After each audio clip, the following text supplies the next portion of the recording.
আজকের গল্প কল্পলোক রহস্য। গল্পটি লিখেছেন ষষ্ঠীপদ চট্টোপাধ্যায়। বাগবাহারা নামটি এই প্রথম শুনলাম। রায়পুর থেকে তিতলাগড় লাইনের মাঝেই এই স্টেশন। এর আগে ওই পথে কখনো যাইনি, তাই কোনো মানচিত্র জ্ঞান ছিল না। অথচ আমার বন্ধু কুমারজিতের চিঠি পেয়ে ওই ভয়ঙ্কর নির্জন এবং বিপদসংকুল পরিবেশে গিয়ে পৌঁছবার জন্য ব্যাকুল হয়ে পড়লাম। ব্যাকুলতার কারণও ছিল, কেননা চিঠিটা ছিল অত্যন্ত বিস্ময়কর। চিঠিটা এসেছিল দুপুরের ডাকে, তাই ওই চিঠি সঙ্গে নিয়েই আমাদের আর এক বন্ধু বিনয়ের বাড়িতে গেলাম। বিনয় একবার নয়, পরপর 2-3বার চিঠির অক্ষরগুলোয় চোখ বুলিয়ে বলল, মনে হচ্ছে কেউ ওর মাথাটাকে একেবারে চিবিয়ে খেয়েছে। এমন কখনো হয় নাকি? তাছাড়া ওই জায়গার খোঁজ ও পেল কি করে? আমি বললাম, কিভাবে পেল না পেল সেসব কথা তো চিঠিতে লেখেনি, তাই ও নিয়ে আমার মাথা ব্যথাও নেই। আসলে পাহাড় আমাকে ডাকে। পাহাড়ে যাওয়ার আমন্ত্রণ পেলে যে কোনো অবস্থায় থাকি না কেন আমি যাব ঠিকই। তুই যাবি কিনা তাই বল। বিনয়ের হাসি হেসে বলল, না, আমি যাচ্ছি না। আমি ওর কাছ থেকে সোজা চলে এলাম দীপুদের বাড়ি। ও যদি যেতে রাজি না হয় তাহলে আমি একাই যাব, কেননা পাহাড় ও প্রকৃতির এমন উদার আহ্বানকে আমি কখনোই উপেক্ষা করব না। দীপু থাকে বেহালার বনমালী নস্কর রোডে। হঠাৎ করে ওর বাড়িতে আমার এই অপ্রত্যাশিত আবির্ভাবে চমকে উঠল। বলল, সূর্য কি আজকাল উত্তরে ওঠে নাকি? আমি বললাম, আরে না, পূর্ব দিকেই ওঠে আর পশ্চিমেই অস্ত যায়। তাই তো দেখছি, তা ব্যাপারটা কি? আমি কোনো কথা না বলে কুমারজিতের চিঠিটা ওর হাতে ধরিয়ে দিলাম। চিঠি পড়েই চমকে উঠল দীপু। বলল, স্ট্রেঞ্জ, এমন কখনো হয়? নিশ্চয়ই হয়, না হলে এই চিঠি ও লিখল কি করে? ও যখন এইভাবে চিঠিটা লিখেছে তখন আমাদের অবশ্যই একবার ওর ওখানে যাওয়া উচিত। আমি জানতুম তুই এই কথাই বলবি। প্রথমে বিনয়ের ওখানে গিয়েছিলাম, ও সরাসরি না করে দিয়েছে। তাতে কিছু যায় আসে না, কবে কিভাবে যাবি তাই বল। পারলে আজই যেতাম, কিন্তু আজ আর সময় নেই। তোর অসুবিধা না থাকলে কালই যাব। প্রথমে সম্বলপুর এক্সপ্রেসে তিতলাগড়, তারপর ওখান থেকে বাগবাহারা। বাগবাহারায় পৌঁছলে সব দায়িত্ব কুমারের। বেশ, কালই যাওয়া যাক তাহলে। কাল সকালেই আমি তারাতলা বুকিং অফিসে গিয়ে দেখি ওই গাড়িতে 2টো বার্থ পাওয়া যায় কিনা। না পেলে সাধারণ টিকিট কেটেই যাব। দীপুর সঙ্গে যাওয়ার ব্যাপারটা পাকা করে আমি বাড়ি ফিরলাম। পরদিন ট্রেনের সময় হাওড়ায় পৌঁছে দেখি আমার আগেই দীপু এসে হাজির। কিন্তু ওর সঙ্গে যে বিনয়কেও দেখতে পাবো তা বেশি ভাবিনি। তাই ভূত দেখার মতো চমকে উঠে বললাম, কি ব্যাপার, তুই না করে দিয়েছিলি যে? বিনয় হেসে বলল, কি আর করি বল, তোকে না করে দেওয়ার পর তুই যেভাবে চলে এলি তাতে মনটা খুব খারাপ হয়ে গেল। ভাবলাম, আমি না গেলেও, কেউ না গেলেও তুই তো ঠিক যাবি। তোকে তো আমি চিনি। আর সত্যি কথা বলতে কি, ব্যাপারটা অবিশ্বাস্য হলেও ওই ব্যাপারে কৌতূহল কিন্তু আমারও আছে। তাই ভাবলাম, বিশ্বাস অবিশ্বাস পরের কথা, গিয়ে দেখি না ব্যাপারটা কি। আর কিছু না হোক, নতুন দেশ দেখা তো হবে। এমন সময় হঠাৎই দীপুটা এসে ঘাড়ের ওপর এমন এক রদ্দা দিল যে আর না এসে আমি থাকতে পারলাম না। আমি বললাম, ভালোই করেছিস। তারপর দীপুকে বললাম, এবার বল, রিজার্ভেশনের কি হলো? কাউন্টার থেকে পাওয়া যায়নি, কেননা চার্ট চলে এসেছে। তবে কি না এখানে এসে ব্যবস্থা করে ফেলেছি, হয়ে যাবে রিজার্ভেশন। হয়ে যে যাবে এবং সেটা কিভাবে তা আমি জানি, কেননা ওর চেয়ে বড় ম্যানেজ মাস্টার আর কেউ আছে কিনা সন্দেহ। গাড়ি আসতেই দেখি একজন কোচ অ্যাটেন্ডেন্ট এগিয়ে এসে ওকে বললেন, আপনারা S1-এ 48, 51 আর 54 নম্বর বার্থে চলে যান। আর আমাদের পায় কে, যে যার বার্থ দখল করে যার যার বাড়ি থেকে নিয়ে আসা খাবার ভাগাভাগি করে খেয়ে শুয়ে পড়লাম। এই লাইনে ট্রেনে ভিড় খুব একটা হয় না, তাই বার্থ পেতে বিশেষ অসুবিধে হয়নি। এক ঘুমে রাত কাবার করে দিলাম। ভোর হলো রাউরকেল্লায়। এরপরে গাড়ি একেবারেই ফাঁকা হয়ে গেল। বিকেল 4টে নাগাদ 8 ঘন্টা লেটে আমরা তিতলাগড় পৌঁছলাম। স্টেশনের কাছেই একটা লজে সেই রাতটা কাটিয়ে পরদিন ভোর 3:40-এর প্যাসেঞ্জারে চেপে সকাল 6:30 নাগাদ পৌঁছে গেলাম বাগবাহারায়। স্টেশনের প্ল্যাটফর্মে পা দিয়েই ওখানকার পাহাড় জঙ্গলের রূপ দেখে মোহিত হয়ে গেলাম আমরা। এখন কুমারজিতের কোয়ার্টারে গিয়ে পৌঁছলেই সব ক্লান্তির শেষ। আমাদের অবশ্য খোঁজ খবর বেশি নিতে হলো না। দশরথ নামে ওরই এক কর্মচারী আমাদের পরিচয় পেয়ে নিজে উৎসাহী হয়ে ওর কোয়ার্টারে নিয়ে গেল আমাদের। দারুণ সুন্দর পরিবেশ। 3 তলার কোয়ার্টারে ওর একার সংসার, বিয়ে থা করেনি।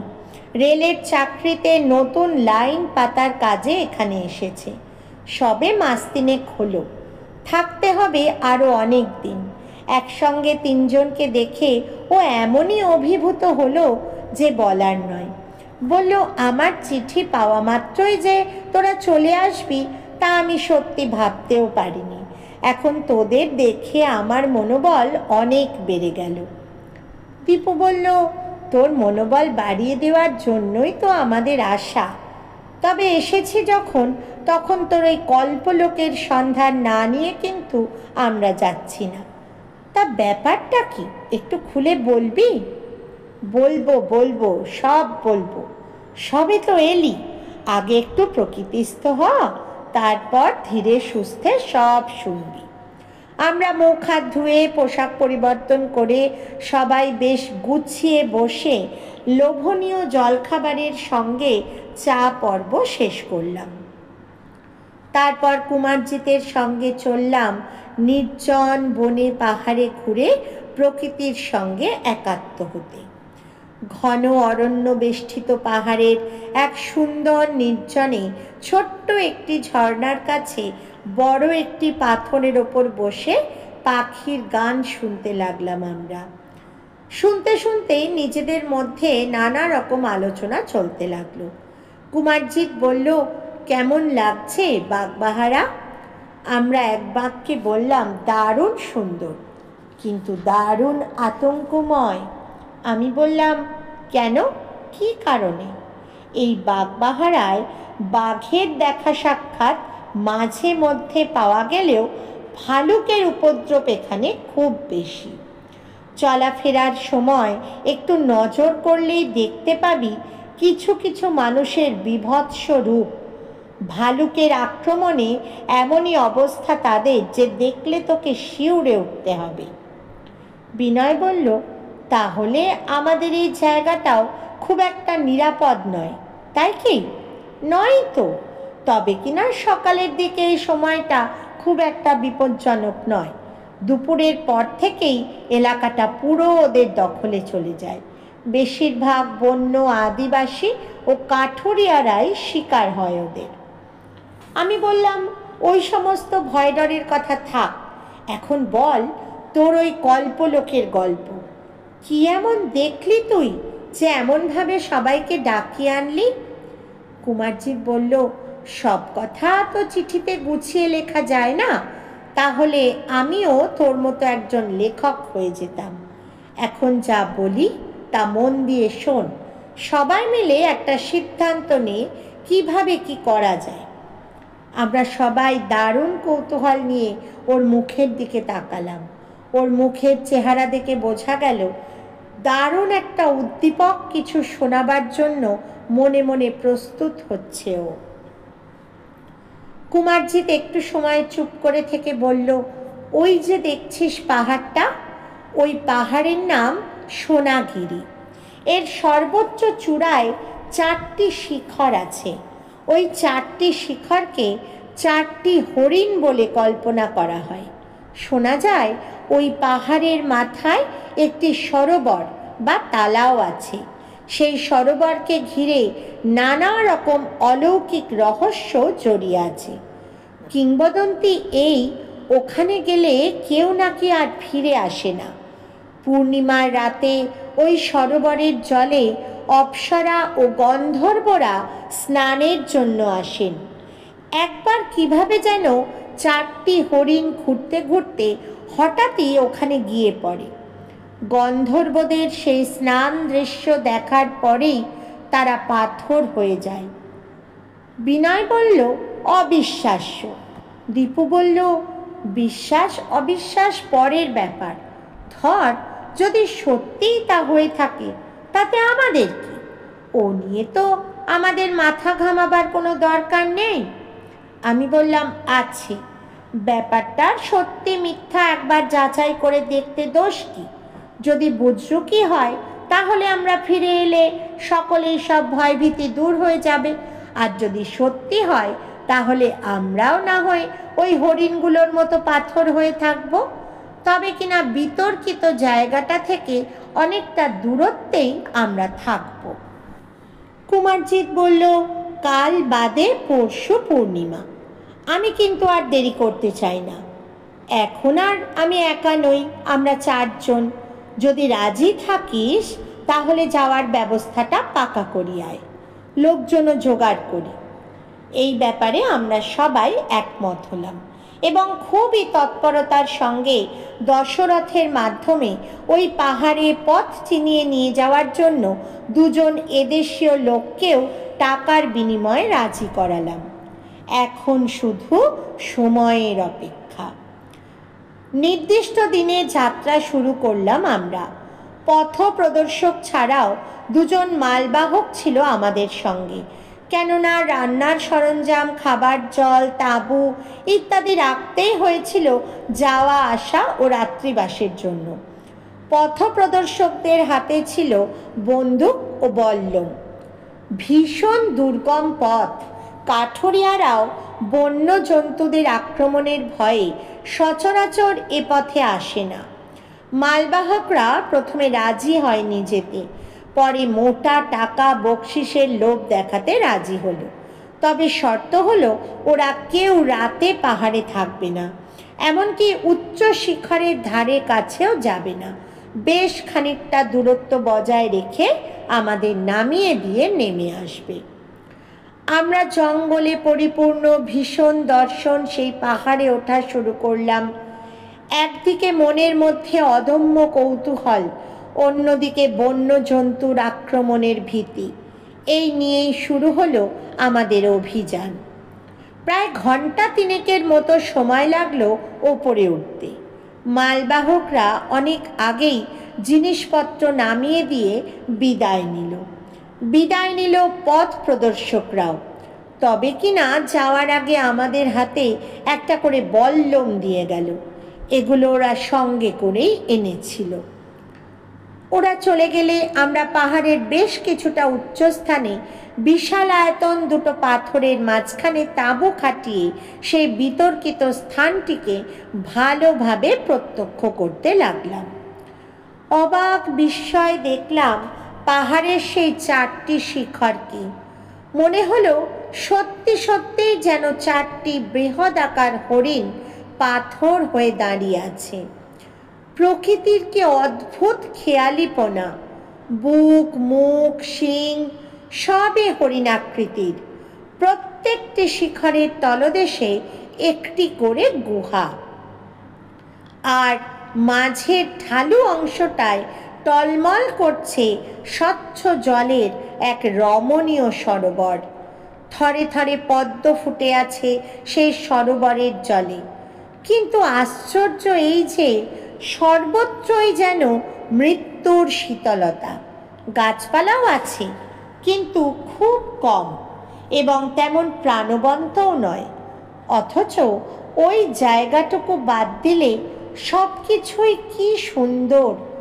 পাহাড়ের ওপর থেকে নিচের দৃশ্য সুন্দর, দূরের প্রকৃতি সুন্দর, এমনকি যে জায়গাটায় আমরা তাঁবু খাটিয়েছি সেই জায়গাটিও ভারী সুন্দর।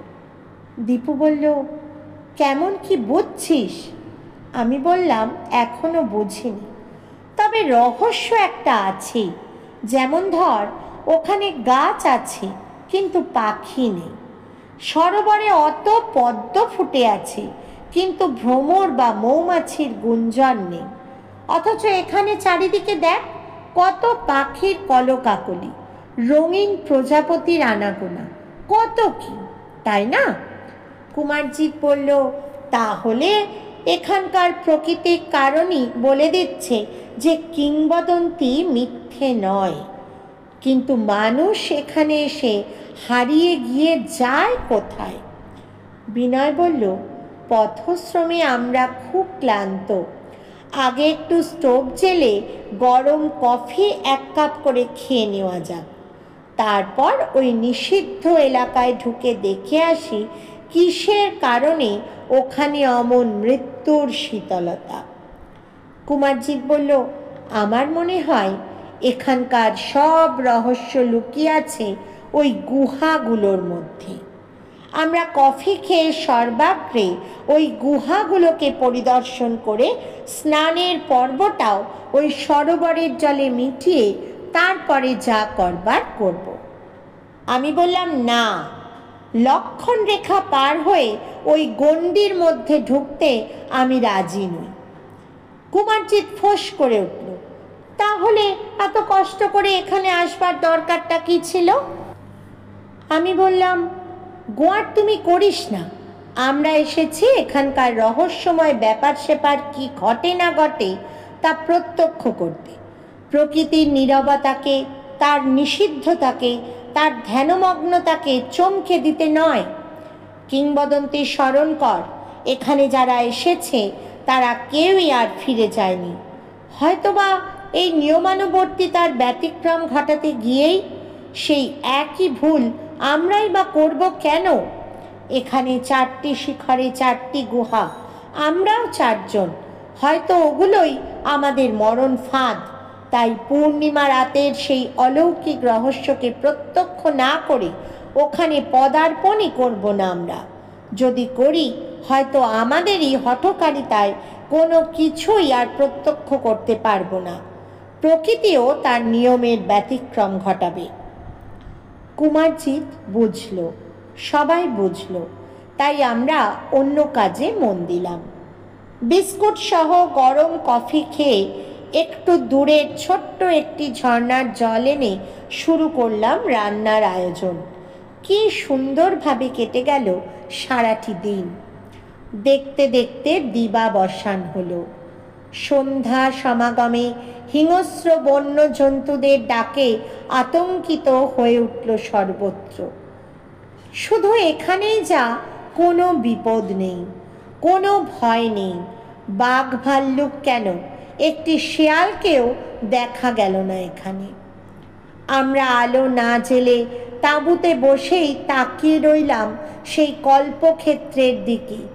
কি যে হয় ওখানে, কি না হয় তা এবারই জানা যাবে। বেশ কিছুক্ষণ পরে যখন চাঁদের আলোয় চারদিক ভরে গেল, ঠিক তখনই মনে হলো শুধু কল্পলোক নয়, যেন এক আশ্চর্য জগৎ। প্রতিটি গুহার ভেতর থেকে নতুন সূর্যোদয়ের মতো একটা আলোর আভা প্রকাশ পেতে লাগলো। আলো আলো, কত আলো আসতে লাগলো চারদিক থেকে। নানা রঙের আলোর খেলা চলতে লাগলো সর্বত্র। সরোবরের তীরে স্বল্প সংখ্যক যেসব গাছগাছালি ছিল, তার পাতাগুলো এক অপূর্ব বর্ণচ্ছটায় ঝলমল করতে লাগলো। সোনালি শিরায় যেন হীরকের দ্যুতি। দীপু বলল, কোন একটা রাসায়নিক ব্যাপারে নিশ্চয়ই প্রতিফলন ঘটছে ওখানে। রামধনুর 7টি রঙই কেমন বিচ্ছুরিত হচ্ছে দেখ। ওই গুহার ভেতরের সঞ্চিত গ্যাস থেকেই যে সব কিছুর উৎপত্তি বোঝাই যাচ্ছে তা। বিনয় বলল, শুধু তাই নয়, হরিণাকৃতি পাহাড়ের শিখরগুলোকে দেখ, কেমন ঝলমল করছে। হরিণের চোখ বলে যেগুলোকে আমরা কল্পনা করছিলাম, সেগুলোর সোনার শরীরে যেন হীরের চোখ। আমি বললাম, মাইকা মাইকা, ওই গুহার ভেতরে নিশ্চয়ই অভ্রের কোনো স্তর আছে, আছে সালফার, ফসফরাস, যার প্রভাবে এত কিছু ঘটছে। কিন্তু তা যদি হয়, তাহলে দিবালোকে এর বিন্দুমাত্র প্রতিফলন ঘটল না কেন? দীপু বলল, সেইটাই তো রহস্য। বিনয় বলল, কিন্তু সেই অপ্সরা, গন্ধর্ব, সেও কি রাসায়নিক প্রভাবে? আমি বললাম, ওসব হলো গল্পলোকের গল্প কথা, কিংবদন্তির একটা কাল্পনিক চেহারা মাত্র। আমার কথা শেষ হওয়ার সঙ্গে সঙ্গেই হঠাৎ দেখা গেল সেই গুহার ভিতর থেকে শ্বেত হস্তির পিঠে চেপে নানা রকমের বসন ভূষণে আবৃত মুকুট পরিহিত দেবদূতের মতো কারা যেন সারিবদ্ধভাবে বেরিয়ে আসছে। নারী পুরুষ উভয়ই আছে তাদের মধ্যে। আকাশপথের ডানা মেলে পরীরা উড়ে এসে পুষ্পবৃষ্টি করছে তাদের গায়ে। হস্তি বাহনে যারা এলো, তাদের কেউ স্নান করছে, কেউ নৃত্য করছে, কেউ বা ঘুরে বেড়াচ্ছে। ওরা কারা? সত্যি কি অপ্সরা, গন্ধর্ব ওরা? এও কি সম্ভব? কুমারজিৎ বলল, আর না, আমি যাব ওদের কাছে। ওরা ওখানে কিভাবে এলো, কেন এলো, এসবই আমি জানতে চাই, আমার জানা দরকার। আমরা ওকে বাধা দিলাম, বললাম, খবরদার, অমন কাজটা ভুলেও করিস না। যে মহাশক্তির প্রভাবে এইসব হচ্ছে, তাকে প্রত্যক্ষ করতে গেলে ফল কিন্তু ভয়ঙ্কর হবে। কিন্তু বললে কি হবে? কুমারজিৎকে তখন যেন অন্য কিছুতে ভর করেছে। বললাম, আমার মৃত্যু ভয় নেই, তাই কোনো কিছুরই পরোয়া করি না আমি। তোরা যেমন আছিস থাক, শুধু দেখে যা আমার কি হয়। এই বলে ও দ্রুত পা চালিয়ে প্রবেশ করলো সেই নিষিদ্ধ কল্পলোকে। ফলে যা হবার তা হয়ে গেল। আমরা তিন বন্ধুতে বিস্ময়াবিষ্টের মতো দেখতে লাগলাম সব। বিদ্যুতের শক খেলে যেমন হয়, ঠিক তেমনিভাবে স্থির হয়ে গেল কুমারজিৎ। আর তারপরে যা হলো তা চিন্তা ভাবনার বাইরে। ধীরে ধীরে সেখানকার সব আলো ম্লান হয়ে গেল, আর ছায়ার মতো মিলিয়ে গেল অপ্রাকৃত সব কিছু। আমরা চিৎকার করে উঠলাম, কুমার, পালিয়ে আয় তুই, এখনো সময় আছে। কিন্তু কি করে পালাবে সে? পালাবার বা কোনো কিছু করবার ক্ষমতাই যে নেই তার। অন্য সব কিছুর মতো সেও সেই আশ্চর্য জগতে একটু একটু করে মিলিয়ে গেল। আমরা শেষবারের মতো ডাকলাম, কুমারজিৎ। কল্পলোকের ভিতর থেকে একটা গুরু গম্ভীর কণ্ঠস্বর ভেসে এলো, এখানকার প্রকৃতির নিয়মের মধ্যে পড়ে গেছে ও, অতএব ও আর ফিরে আসবে না কখনো। আমি জিজ্ঞেস করলাম, আপনি কে? উত্তর এলো, বড় কঠিন প্রশ্ন। আমি না মানুষ, না বিধাতা, না শরীরী, না অশরীরী। আমি দেহ ধারণ করতে পারি, আবার বিলীনও হয়ে যেতে পারি। তাই আমাকে কখনো দেখা যায়, কখনো দেখা যায় না। আমি বহুকাল ধরে এখানে ইন্দ্রজালের প্রভাব বিস্তার করছি। ইন্দ্রজালের প্রভাবে কত কি না রচনা করি আমি। সৃষ্টি এবং ধ্বংস উভয় কার্যেই আমি সিদ্ধহস্ত। এখানে যা কিছু দেখছ তা সবই কল্পনার। এই আশ্চর্য জগৎ বহিরাগতদের কোলাহল মুক্ত করবার জন্য আমি বিজ্ঞান সাধনাও করেছি। রাসায়নিক প্রক্রিয়ায় এমন কিছু একটা করে রেখেছি যাতে যে কেউ এখানে এলে তার দেহ ধারণের ক্ষমতা থাকে না। ওই যে অপ্সরা, গন্ধর্ব যাদের তোমরা দেখলে, তারা কেউই আসল নয়। ও সবই তোমাদের চোখের ভুল। শুধুমাত্র ইন্দ্রজালের প্রভাবেই ওই সব দেখেছ তোমরা। ওরা কেউ ছিলও না, এখনও নেই। যাই হোক, আমি 100 বর্ষ অতিক্রম করেছি, বহুদিন। আমার কাজে বারবার বিঘ্ন ঘটায়। এবার আমি স্থান পরিবর্তন করে অন্যত্র চলে যেতে চাই। আমি চলে গেলেই এখানকার এই কল্পলোক আমার প্রভাব মুক্ত হবে, ধ্বংসও হবে এখানকার অনেক কিছুই। তোমরা ঘরের ছেলে, ঘরে ফিরে যাও। নিয়মের ব্যতিক্রম করনি বলেই প্রাণে বাঁচলে তোমরা। তোমাদের ওই বন্ধুর ব্যাপারে আমার আর কিছুই করার নেই। আমরা নির্বাক হয়ে দাঁড়িয়ে রইলাম। কোনো কণ্ঠস্বরই আর ভেসে এলো না কোথাও থেকে।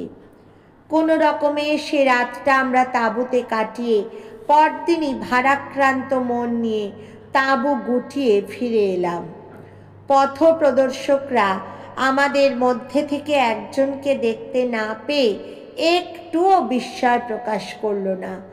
এমনকি আমাদের মুখের অবস্থা দেখে সাহসও করল না কেউ কোনো কিছু জিজ্ঞাসা করতে।